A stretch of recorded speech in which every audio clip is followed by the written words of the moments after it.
Hello दोस्तों, I hope you all are well. दोस्तों, ये है हमारे Uttarakhand one liner special series का पार्ट 7। इससे पहले 6 पार्ट अपलोड कर दिए गए हैं। उन सभी का लिंक आपको डिस्क्रिप्शन बॉक्स में मिल जाएगा। तो दोस्तों, अगर आपने अभी तक वो वीडियोस नहीं देखे हैं तो उन वीडियोस को भी देखिए, क्योंकि आपके आने वाले एग्ज़ाम्स में जो क्वेश्चन आएंगे इन वीडियोस से आप क्वेश्चन एक्सपेक्ट कर सकते हैं। तो दोस्तों, आज आज हम एक आज का वीडियो हम लेके आए हैं उत्तराखंड राज्य के प्रतीक चिन्ह, जिसमें हम उत्तराखंड राज्य के पुष्प, राज्य पक्षी, राज्य पशु और राज्य वृक्ष के बारे में विस्तार से जानेंगे। तो दोस्तों, अगर आपने अभी तक हमारे चैनल को सब्सक्राइब नहीं किया है तो चैनल को सब्सक्राइब कीजिए और इस वीडियो को अधिक से अधिक लाइक और शेयर कीजिए, ताकि हर प्रिपरेशन करने वाले स्टूडेंट तक ये वीडियो पहुंच सके। तो चलिए दोस्तों, बिना किसी देरी के स्टार्ट करते हैं आज का वीडियो। तो शुरू करते हैं आज का वीडियो। तो उत्तराखंड राज्य के प्रतीक चिन्ह।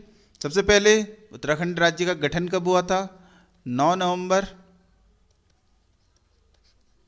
2000 को उत्तराखंड राज्य बना था। इसीलिए हर साल 9 नवंबर को उत्तराखंड दिवस मनाया जाता है। और ये कौन सा राज्य था? 27वां राज्य था भारत का। ठीक है दोस्तों। और जो हिमालय क्रम के राज्य हैं, उसमें ये कौन से नंबर का राज्य है? 11वां राज्य है। ठीक है दोस्तों, तो ये पॉइंट भी आप याद रखिएगा। 9 नवंबर 2000 को उत्तराखंड का गठन हुआ था। ये 27वां राज्य बना था भारत का, और हिमालय क्रम के राज्यों में यह 11वां राज्य है। ठीक है दोस्तों, तो चलिए शुरू करते हैं राज्य प्रतीक चिन्हों को। तो राज्य प्रतीक चिन्ह जो उत्तराखंड राज्य के प्रतीक चिन्ह हैं, इनका निर्धारण किया गया था 2001 से। तो राज्य प्रतीक चिन्हों का निर्धारण कौन से वर्ष हुआ था? तो वर्ष 2001 को राज्य प्रतीक चिन्हों का निर्धारण किया था। तो हमारा पहला प्रतीक चिन्ह तो राज्य पुष्प। तो हमारा राज्य पुष्प क्या है? तो उत्तराखंड का राज्य पुष्प है ब्रह्म कमल। ठीक है दोस्तों, तो ब्रह्म कमल जो कि कितने मीटर की ऊंचाई पे उगता है? तो ब्रह्म कमल पाया जाता है 4800 से 6000 मीटर की ऊंचाई पर। और इसके खिलने का समय क्या होता है? ये जुलाई से सितंबर माह तक खिलते हैं। तो ये एक प्रकार का फूल है, कमल की तरह दिखने वाला फूल है। तो ये जुलाई से सितंबर माह के बीच खिलता है। एक वाइट कलर का फूल होता है। और यह पौधा जो है, अब ये फूल है तो किस कुल का पौधा है ये? तो ये एस्टेरेसी कुल का पौधा है। तो ब्रह्म कमल एस्टेरेसी कुल का पौधा है। बार बार एग्जाम में पूछा गया है ये क्वेश्चन। तो ब्रह्म कमल कौन से कुल का पौधा है? तो ब्रह्म कमल एस्टेरेसी कुल का पौधा है।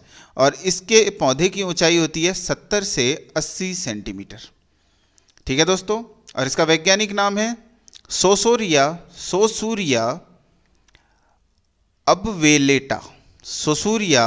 अबवेलेटा इसका वैज्ञानिक नाम है। ठीक है दोस्तों, और उत्तराखंड में ब्रह्म कमल की कितनी प्रजातियां पाई जाती हैं? तो उत्तराखंड में इसकी 24 प्रजातियां पाई जाती हैं, और पूरे विश्व में इसकी 210 प्रजातियां पाई जाती हैं। स्थानीय भाषा में ब्रह्म कमल को क्या कहा जाता है? स्थानीय भाषा में ब्रह्म कमल को कहा जाता है कौल पदम। ठीक है दोस्तों, ये नाम याद रखिएगा, कौल पदम स्थानीय भाषा में ब्रह्म कमल को कहा जाता है। और महाभारत में इसे क्या कहा गया है? तो महाभारत में इसे कहा गया है सौगंधिक पुष्प, अर्थात सुगंध देने वाला पौधा। अब उसके अतिरिक्त तो ब्रह्म कमल उत्तराखंड में कहाँ कहाँ पाया जाता है? तो उत्तराखंड में भिन्न भिन्न जिलों में ये पाया जाता है। ये उत्तरकाशी, पिथौरागढ़, चमोली। तो कुछ स्थान है फेमस, आप याद रखिएगा। जैसे उत्तरकाशी में हर की दून, उत्तरकाशी में कहाँ? हर की दून। पिथौरागढ़, उत्तरकाशी के पहले मैं जगह बता देता हूँ। हर की दून, टोंस घाटी, गंगोत्री, यमुनोत्री। टिहरी में ये खतलिंग हिमानी के पास। चमोली में ये दयार बुग्याल के पास और फूलों की घाटी। और रुद्रनाथ और रुद्रप्रयाग जनपद में यह केदार घाटी। नंदा देवी राष्ट्रीय उद्यान, रूपकुंड और बागेश्वर में कफनी, सुंदरडुंगा, पिंडरी ग्लेशियर के पास तथा पिथौरागढ़ में यह मिलम हिमनद के पास इसकी प्रजातियां पाई जाती हैं। तो ये स्थान है, आप याद रखिएगा। ठीक है दोस्तों। और ब्रह्म कमल का इस्तेमाल जो है एक औषधि पौधे के रूप में भी किया जाता है। तो इसकी जड़ों को पीसकर उसके लेप का उपयोग करने से हड्डी टूटने या कटे हुए भागों में घावों को ठीक करने आदि में इसका उपयोग होता है। ठीक है दोस्तों, उसके साथ साथ जो आपके पेट के रोग हैं और जो हमारे यूरिन की प्रॉब्लम होती है, मूत्र विकार होते हैं, उसके लिए भी इसकी पुष्प औषधि के रूप में इसका प्रयोग किया जाता है। तो आप ये पॉइंट भी इसमें याद रखिएगा। ठीक है दोस्तों, अगला राज्य प्रतीक चिन्ह है हमारा राज्य पक्षी। तो हमारा राज्य पक्षी, उत्तराखंड का राज्य पक्षी क्या है? उत्तराखंड का राज्य पक्षी है मोनाल। ठीक है दोस्तों, अब मोनाल को क्या कहा जाता है? मोनाल को बोला जाता है हिमालय के मयूर या हिमालयन पिकॉक। तो हिमालय का मयूर भी बोला जाता है मोनाल को। और जो मोनाल है वो 2500 से 5000 की ऊंचाई पर पाए जाते हैं। ठीक है, मोर की तरह दिखने वाला ये पक्षी है, इसीलिए इसको हिमालय का मोर कहा जाता है और हिमालयी क्षेत्रों में ये पाया जाता है। और जो मोनाल है ये 2500 से 5000 की ऊंचाई पर पाए जाते हैं। उसके साथ साथ इसका वैज्ञानिक नाम सभी के इंपॉर्टेंट है। तो लोफोफोस इम्पीजेंस, तो लोफोफोस इम्पीजेंस इसका वैज्ञानिक नाम है। और इसको जो अन्य नाम दिए गए हैं वो क्या क्या है? इसको मन्याल भी बोल देते हैं और मुनाल भी बोल देते हैं। ठीक है दोस्तों, तो मन्याल और मुनाल भी बोला जाता है मोनाल को। ठीक है, और इसको अब जो नर जाति है, जो नर मोनाल होता है उसे बोलते हैं डाफिया और मादा को बोला जाता है मोनाल। ठीक है दोस्तों, तो इसमें जो मेल होता है उसे बोलते हैं डाफिया और मादा को बोलते हैं मोनाल। ठीक है दोस्तों, उसके साथ साथ ये एक इंडेंजर स्पीसीज है, मतलब दुर्लभ प्रजाति के होने के कारण उत्तर प्रदेश शासन के द्वारा क्या किया गया? 1972 के वन्य जीव संरक्षण अधिनियम द्वारा इसे संरक्षण प्रदान किया गया है और इसके शिकार में पूर्ण तरह क्या बनाया गया है? प्रतिबंध लगाया गया है। तो आप याद रखिएगा कौन सा अधिनियम है? वन्य जीव संरक्षण अधिनियम। तो वन्य जीव संरक्षण अधिनियम, और ये 1972 का है। वन्य जीव संरक्षण अधिनियम 1972 के तहत मोनाल को संरक्षण प्रदान किया गया और इसके शिकार में पूर्णतः से क्या लगाया गया है? जो है प्रतिबंध लगाया गया है। ठीक है दोस्तों, अब इससे रिलेटेड कुछ और पॉइंट। जो नर मोनाल होता है वो 1.5 मीटर ऊंचाई का होता है लगभग। जो नर मोनाल हमें मिलता है वो किस ऊंचाई का मिलता है? जो नर मोनाल है वो 1.5 मीटर ऊंचाई का होता है और इसका रंग सामान्यतः क्या क्या होता है? हरा, नीला, भूरा या गुलाबी होता है। ठीक है दोस्तों, तो ये सब पॉइंट आप इससे रिलेटेड याद रखिएगा। और एक चीज़ और याद रखिएगा, जो मोनाल है वो पक्षी अपना घोंसला नहीं बनाता है। ठीक है, और ये बर्फ की परतों में एक बार में 4 से अधिक अंडे देता है। ठीक है दोस्तों, तो ये सभी पॉइंट ये मोनाल से रिलेटेड आप याद रखिएगा। ये राज्य पक्षी है हमारा, उत्तराखंड का राज्य पक्षी है। अब उत्तराखंड का राज्य पशु है क्या? कस्तूरी मृग। ठीक है दोस्तों, तो उत्तराखंड का राज्य पक्षी क्या है? कस्तूरी मृग, जो कि 3600 मीटर से 4400 मीटर की ऊंचाई पर पाए जाते हैं। और सामान्यतः कौन कौन से? पिथौरागढ़ और चमोली में फूलों की घाटी, उसके साथ साथ रुद्रप्रयाग के अंदर केदारनाथ घाटी में ये सामान्यतः पाए जाते हैं। इनका वैज्ञानिक नाम क्या है? मास्कस काइसोगास्टर। तो मास्कस काइसोगास्टर है कस्तूरी मृग का वैज्ञानिक नाम। ठीक है दोस्तों, और इसको हिमालयन मस्क डियर भी बोला जाता है क्योंकि इसकी नाभि में क्या होती है? कस्तूरी होती है, जिसके कारण इसको बोला जाता है हिमालयन मस्क डियर। तो हिमालय में मिलता है और इसकी कस्तूरी होती है इसकी नाभि में, तो इसको बोला जाता है हिमालयन मस्क डियर। ठीक है दोस्तों, और एक हर्सिल क्षेत्र है वहाँ पर को भी क्या होता है?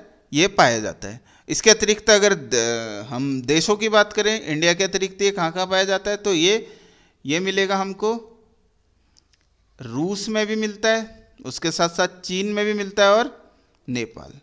तो भारत के अतिरिक्त तो कौन से देश हैं? रूस, चीन, नेपाल और भारत। इन देशों में क्या होता है? जो हमें कस्तूरी मृग पाया जाता है। ठीक है, कस्तूरी मृग का रंग कैसा होता है? कस्तूरी मृग का रंग होता है भूरा। याद रखिएगा कस्तूरी मृग का रंग कैसा है, कस्तूरी मृग का रंग होता है भूरा। और कस्तूरी मृग, ठीक है दोस्तों, और कस्तूरी किस में पाई जाती है, कस्तूरी किस में पाई जाती है, नर मृग में पाई जाती है, मादा में कस्तूरी नहीं होती है। और जो कस्तूरी होती है वो एक बार में 30 से 45 ग्राम तक पाई जाती है। ठीक है दोस्तों, इसका इंटरनेशनल मार्केट में प्राइस बहुत ज़्यादा है। हाँ, तो जिसकी वजह से कस्तूरी मृगों का क्या होता है, शिकार होता है। तो जो कस्तूरी मृग है इसको भी वन्य जीव संरक्षण अधिनियम 1972 के तहत संरक्षण प्रदान है और इसके भी शिकार में पूर्णतः प्रतिबंध लगा हुआ है। अब 1972 में हुआ क्या था, 1972 में जो यूपी सरकार थी उसने चमोली में केदारनाथ वन्य जीव विभाग जो है उसके अंतर्गत लगभग 977.2 किलोमीटर स्क्वायर एरिया को क्या कर दिया, कस्तूरी मृग विहार की स्थापना की। तो कस्तूरी मृग विहार की स्थापना हुई चमोली के केदारनाथ में और एरिया इसका 977.2 किलोमीटर स्क्वायर, और कब हुई थी, 1972 में। ठीक है दोस्तों, उसके अतिरिक्त जो चमोली के 1977 में चमोली के महरूड़ी कस्तूरी मृग अनुसंधान केंद्र की स्थापना की गई। ये पहला कस्तूरी मृग अनुसंधान केंद्र था उत्तराखंड का। तो चमोली के महरूड़ी में 1977 में कस्तूरी मृग अनुसंधान केंद्र की स्थापना की गई। और 1986 में क्या हुआ, पिथौरागढ़ के अस्कोट अभ्यारण्य की स्थापना की गई और अस्कोट अभ्यारण्य में सबसे सर्वाधिक मात्रा में कस्तूरी मृग पाए जाते हैं। तो कस्तूरी मृगों की सबसे अधिक संख्या कहाँ है, अस्कोट अभ्यारण्य, और अस्कोट अभ्यारण्य स्थित कहाँ है, पिथौरागढ़ में। ठीक है दोस्तों, ये भी कस्तूरी मृग से संबंधित है। और 1982 में चमोली के काचुला खर्क में, तो 1982 में क्या हुआ था, चमोली के काचुला खर्क, नाम याद रखिएगा, पेपर में बहुत बार पूछा गया काचुला खर्क। तो काचुला खर्क में कस्तूरी मृग प्रजनन एवं संरक्षण केंद्र की स्थापना की गई। तो काचुला खर्क कस्तूरी मृग प्रजनन एवं संरक्षण केंद्र जो कि चमोली जिले में स्थित है, इसकी स्थापना 1982 में की गई थी। ठीक है दोस्तों, और जो चिकित्सा की दृष्टि से देखा जाए तो जो कस्तूरी होती है, ठीक है, ये हार्मोनल नाम के पदार्थ का स्त्रावित होते रहता है इसकी नाभि से, जिससे एक बहुत ही सुगंध की अनुभूति होती है। ठीक है, और कस्तूरी मृग के सींग नहीं होते हैं, आप याद रखिएगा। कस्तूरी मृग के त्वचा में जो इसके त्वचा होती है उस पर घने बाल होते हैं, लेकिन इस कस्तूरी मृग के सींग नहीं होते हैं। ठीक है दोस्तों, और इसके अतिरिक्त तो कुछ पॉइंट और मैं आपको कस्तूरी मृग से रिलेटेड बताना चाहूँगा। तो जो कस्तूरी मृग है, अगर 1 किलो कस्तूरी हमें चाहिए तो हमें 80 मृगों की हत्या करनी पड़ेगी। इसीलिए गत वर्षों में इनकी एक तो स्किन के लिए और दूसरा कस्तूरी के लिए बहुत ज़्यादा मात्रा में क्या हुआ है, शिकार हुआ है। तो सबसे पहले 1952 में बाघों के संरक्षण के साथ ही कस्तूरी मृग को भी संरक्षित जीव की श्रेणी में रखा गया है। तो संरक्षित जीव की श्रेणी में इनको कब से रखा गया है, 1952 से। ठीक है, बाघों के साथ साथ इनको रखा गया है। और 1974 में कस्तूरी मृग अनुसंधान केंद्र जो कि मैंने आपको बताया चमोली और पिथौरागढ़ में खोले गए, और पिथौरागढ़ में महरू और चमोली में काचुला खर्क। और 1982 में यूनेस्को की सहायता से, तो क्या हुआ, 1982 में जो चमोली जिला में काचुला खर्क पे खोला गया था, तो यूनेस्को की सहायता से जोशीमठ में नंदा देवी राष्ट्रीय पार्क वर्ल्ड हेरिटेज के माध्यम से कस्तूरी मृग प्रजनन केंद्र खोले गए। ठीक है दोस्तों, तो 1982 में जो ये चमोली के काचुला खर्क में कस्तूरी मृग प्रजनन केंद्र खोला गया था, ये यूनेस्को की मदद से खोला गया था। ठीक है दोस्तों, तो आप इन सभी पॉइंट्स को याद रखिएगा, कस्तूरी मृग से रिलेटेड क्वेश्चन पेपर में आते हैं। अगला है हमारा जो राज्य वृक्ष है हमारा बुरांस। तो राज्य वृक्ष है हमारा बुरांस, और बुरांस का वानस्पति नाम होता है रोडोडेंड्रॉन अर्बोरियम। तो क्या है इसका वानस्पति नाम, रोडोडेंड्रॉन अर्बोरियम। और यह लगभग 1500 से 4000 मीटर की ऊंचाई पर पाए जाते हैं। और इसके पौधे की जो ऊंचाई होती है वो होती है 20 से 25 फीट।